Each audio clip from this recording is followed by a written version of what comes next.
Rocco asks, Economy, will manufacturing move to Vietnam and Mexico instead? Of course, let's get right into the title of this video, the subject of this stream, and perhaps the subject of this video if it's later posted on the channel as a segment, and we will get going. China's getting to a stage in which Chinese consumers and workers want higher pay and cheap commodities relative to them. Well, I guess maybe this article will go through it. We'll talk about it a little bit as well. But of course, as I mentioned, the sort of, I suppose the topic of stream today is going to be not this. This is going to be later on. It's going to be this article from Bloomberg. U.S. factory boom heats up as CEOs yank production out of China, and we will talk about this. I suppose we'll talk about it right now. Let me make it a little bit bigger for you guys. Create an account and unlock one bonus article. Come on, I'm not going to create an account. How do I... Oh, what the heck? I thought I had this article for free already. There we go. Okay. Oh, goodness. All right. Well, I guess it's working now. I also installed this thing that allows me to read articles, so this is good. All right. So, the title of the article, U.S. factory boom heats up as CEOs yank production out of China. The pandemic forced companies to rethink their supply chain. This is just economics, says one executive who made the move. Now, before I read this article, I've not read this article yet. What I have been hearing from a lot of industry insiders, from a lot of people who have spoken about the topic, the argument is that China is a little bit less Western-facing than it used to be, and the U.S. is a little bit less, say, China-facing than it used to be. The two sides have become a lot more skeptical of each other, and the broader Western world, I should say, has become more skeptical of China. And because of that, you are seeing production move to places like Vietnam, Malaysia, India, basically just places that are a little bit more insulated from the geopolitical risk, right? So we saw this come to a head, let's say, with Trump taking office, starting the trade war with China, which didn't particularly let's say de-escalate until he left office. And I believe pretty much every one of the sort of tariffs that has been enacted upon Chinese goods has remained under the Biden administration, and especially in regards to the IRA and the infrastructure bill, which seems to prioritize to a broader extent U.S. domestic manufacturers, but also specifically targets China and penalizes them. For instance, one of the battery requirements in the IRA, which included expanded subsidies for electric vehicles, said that eventually, I think it was maybe by 2030, none of your battery components could be sourced from China if you wanted your electric vehicle to qualify for the manufacturing subsidies, specifically cutting out China, because again, we view them with some skepticism more so than we used to because of many different reasons. I suppose maybe we could talk about that in the future, but let's see if this article reinforces that narrative. Let's see if it gives depth to it, or let's see if it contradicts it to some extent. Intel's manufacturing factory in Arizona. Interesting. Well, there's the Intel Arizona manufacturing facility. That looks like quite a fancy manufacturing facility. Looks nice. Let's see. There's been a sense in financial circles that the fever among American executives to shorten supply lines and bring production back home would be short-lived. As soon as the pandemic started to fade, so too would the fad, the thinking went. And yet 2 years in, two years in, not only is the trend still alive, it appears to be rapidly accelerating. Rattled by the most recent wave of strict COVID lockdowns in China, the longtime manufacturing hub of choice for multinationals, CEOs have been highlighting plans to relocate production using the buzzwords onshoring, reshoring, or nearshoring at a greater clip this year than they ever did in the first 6 months of the pandemic, according to a review of earnings calls and conference presentations transcribed by Bloomberg. Compared to pre-pandemic periods, these references are up over 1,000%. So this is pretty interesting. They're actually linking it more to China's current sort of extended COVID policy, not necessarily the trade war or any sort of skepticism thereof.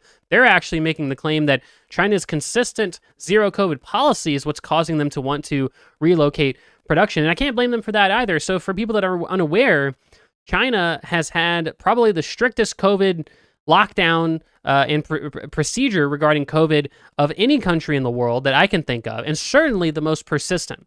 So China is still operating under a quote-unquote zero COVID policy, which basically says that, China, if we find a bunch of cases in your city, or if we find even sometimes a trivial amount of cases, we're going to shut down your entire city. That includes manufacturing, that includes shipping, and that, to some extent, is what a lot of people are blaming for the extended period of inflation that we're seeing today, is the fact that China, of course, like they say, a manufacturing hub of the world, is still locking down cities and preventing business activity from happening. This has actually happened to such an extent that even you read a lot of news reports about the Chinese Communist Party rethinking the re-election of Xi Jinping, who's oftentimes considered like a dictator of China, but it's a little bit more complicated than that because by all accounts, it appears that a larger and larger portion of the communist sort of party division of China is starting to doubt the zero COVID policy and starting to actually have much more vocal criticism of Xi Jinping's policies because it's causing, I suppose it's partly causing this, people wanting to offshore their production from China, and it's also just causing a lot of domestic problems and turbulence that otherwise could be potentially avoided if they just loosened up their COVID restrictions to, let's say, an extent that's equal with most of the broader developed world or the developing world. So Bloomberg's taking this more interesting analysis here. They're looking at earnings calls. For those that don't know, public companies have earnings calls every quarter. So every quarter they sort of present their earnings, how much money did we make, what are we doing as a company, to their shareholders, and their shareholders get an opportunity to question them. And an analysis of transcripts shows that, I suppose, over the last year, especially, there's been a bit of an exponential increase in reshoring or offshoring or nearshoring. Basically just, hey, we want to bring our offshore production back home to America, back home domestically. And these are the instances of those words. It looks like onshoring is the most popular word, but basically all three of these words are sort of synonyms of each other to some extent. And it appears, especially since quarter 2 like I said, in the last year, we've seen quite a large increase in that kind of talk, I suppose, amongst the sort of publicly traded companies of the world. So more importantly, these are concrete signs that many of them are acting on these plans. There are concrete signs that many of them are actually acting on these plans. So, of course, you can say something on your earnings call, but are they actually doing it? Let's see what this article says. The construction of new manufacturing facilities in the U.S. has soared 116% over the past year, dwarfing the 10% gain on all building projects combined, according to Dodge Construction Network. Wow. Go Biden. Biden says, we're going to build in America again, and he does it. Can you believe it? Another W in the Biden camp, of course. Moving on, there are massive chip factories going up in Phoenix. Intel is building just 2 outside the city. Taiwan Semiconductor Manufacturing is constructing 1 in it, and aluminum and steel plants that are being erected all across the South in Bay Minette, Alabama, Navilis, I don't know, in, good God, how do you pronounce these names? In Ocelia, fucking Arkansas, U.S. Steel, and in Brandenburg, thank God, that's an easy name to pronounce, Kentucky, Nuker. Up near Buffalo, all these new semiconductor and steel outputs is fueling orders for air compressors that will be cranked out at Ingersoll Rand plant that have been shuttered for years. So it looks like, to some extent, maybe the CHIPS Act is actually doing something. For those that don't know, Biden passed basically hundreds of billions of dollars of subsidies to manufacture chips in the United States, and I don't know if this has to do with that, but this could actually be a direct link in policy between the Biden policies and the policies of corporations. Scores of smaller companies are making similar moves. According to Richard Branch, the chief economist at Dodge, not all are examples of reshoring. Some are designed to expand capacity, but they all point to the same thing: a major reassessment of supply chain in the wake of port bottlenecks, parts shortages, and skyrocketing shipment costs that have wreaked havoc on corporate budgets in the U.S. and across the globe. In the past, says Chris Snyder, an industrial analyst at UBS, it was as simple as, if we need a new facility, it's going in China. Now he says this is being thought through in a way that has never been done before. In January, a UBS survey of C-suite executives, this is basically chief executives of companies, right? So, your CEOs and your CFOs, revealed that the magnitude of this shift was that more than 90% of those surveyed said that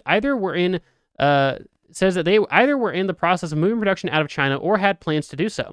And about 80% said they were considering bringing some of it back to the US. Mexico has also become a popular choice.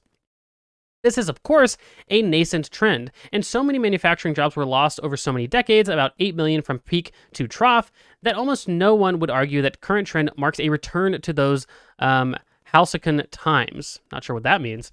The rise of automation, which has eliminated many low-skilled, low-paid jobs, means that U.S. factories today require a much smaller group of workers. What's more, the soaring U.S. dollar threatens to curtail the whole thing just as it's beginning. As the dollar surges against the yen, the yuan, the yen, pound, and euro, it becomes costlier to make goods in the U.S. rather than in those countries.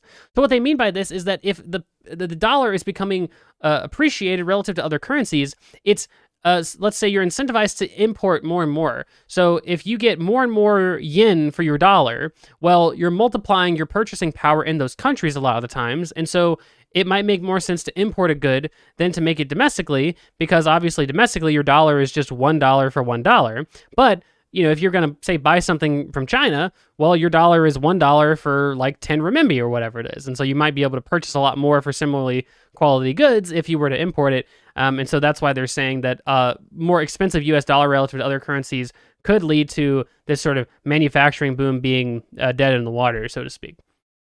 Better and cheaper. To Kevin Nolan, the CEO of GE Appliances, all this fretting about high costs in the US is overdone. It has been for years, he says. Around 2008, he came to realize on large items like, say, dishwasher size and up, the savings earnings by eliminating overseas shipping could outweigh the extra money spent on labor here. The key, he determined, was to wring maximum efficiency out of the factory floor to keep those labor costs down.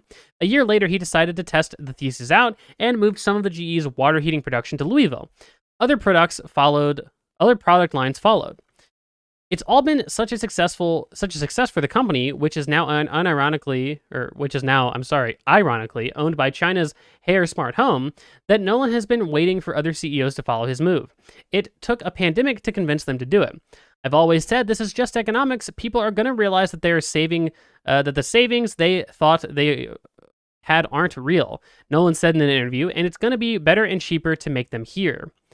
Factory building boom. The annual rate of manufacturing construction recently hit, I guess, a new high in 2022.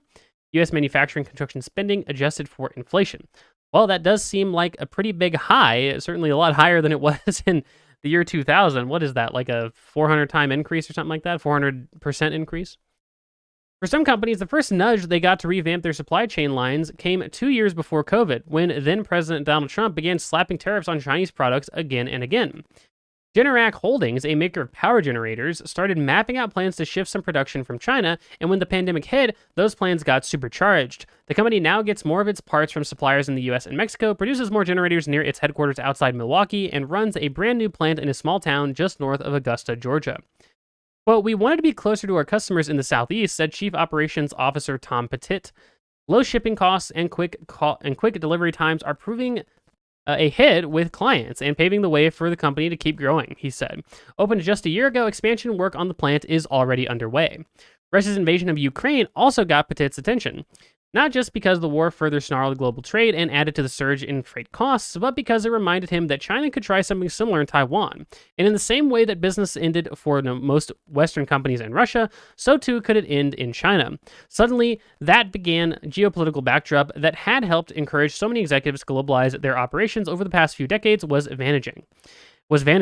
And then Petit said, added to this sense of urgency to change things up. President Xi Jinping has not been shy about wanting to reunify China and Taiwan, Petit said. "We still think China is incredibly competitive. However, we need to have dual sources outside of China." Well, there you go. I feel like that more or less confirms the sort of narrative that I mentioned at the start of this little segment here. It seems like, yeah, there's just a lot of risk in locating manufacturing in China that you're able to insulate yourself from if you locate your production in a more friendly location. They're mentioning Mexico a lot in this article, but again, Mexico, Malaysia, India, even Vietnam, like I said, or frankly, just locate production in the U.S., right? I mean, you look at this chip manufacturing hub here. Of course, one thing that they mentioned is that because so many things have been automated, and then the guy from the other company mentioned that, basically, I think it was, GE basically said that some things are so large and bulky and they're so expensive to ship that it turns out you're not really saving that much money actually just domestically producing them and selling them and avoiding that really expensive shipping cost across the seas. And so this factory right here, it's probably employs a lot of people, but compared to how many people it might employ 20, 30, 40 years ago, it's a lot smaller. So your labor costs maybe not even would be that different. So it's an interesting article. I think it's mostly accurate. It's hard to find really big glaring problems with it because, again, so many people from so many industries, from the industries that they mentioned, right, and the industries that I'm familiar with, right? The power industry, the appliance industry, the car industry, the chip industry. It seems like they're all having very similar conversations. And so I'm not sure that I can blame them in terms of, is this a good thing? I mean, well, look, it's, again, the standard sort of neoliberal argument, right? Had to get a drink real quick. The standard neoliberal argument, right, is that free trade better, free trade, free trade, free trade. And I get that, right? In theory, that's right. That's correct, right? That we want as few trade barriers as possible. It's just that the problem is that we can't rely on all actors being good faith and all actors being good allies, right? And, insofar as you've got countries like Russia that are going to invade allied countries, insofar as you've got countries like China that are being very antagonistic, might invade a sovereign nation, well, obviously at that point, not only because of the fact that they might invade another country, but the fact that they've done similar things to Hong Kong, the fact that they're doing this draconian zero COVID policy that's actually just bad for business, forget about the human rights problems associated with Chinese production, that it's just not good for a number of reasons to locate at least the bulk of your production in China, or at the very least, you need to diversify yourself out of that to some extent, to the greatest possible extent in some cases, and apparently a lot of companies agree, and I can't say that I necessarily disagree either.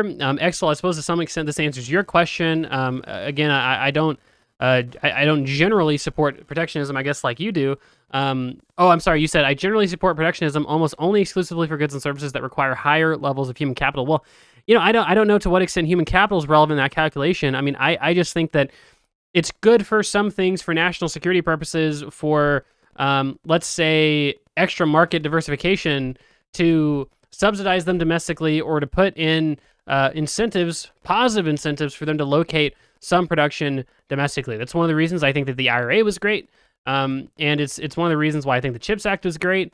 I'm not generally a fan of tariff. I mean, I feel like subsidies are probably better than tariffs, but we might be splitting some hairs there. The only point is just to say that, I think that for a lot of actual practical geopolitical reasons, the free trade everything narrative isn't necessarily the most optimal one, despite what my neoliberal friends and libertarian friends might think. So let's see. The thing about Americans, instead of paying them with money, you can pay them with cheeseburgers. That's true, Rocco. No country has the infrastructure or sophisticated logistics to compete with China for quite a while. We'll take some time. Yeah, Rocco, I mean, I don't think anybody would tell you that this is a quick process. I mean, this is a decades-long process, most likely, at the very least, let's say decades long. But insofar as that process is worth going through, I think that we should, and it appears that we're in the beginning stages of that for the last 3 to 4 years. So, especially, like they said, turbocharged as a result of China. So...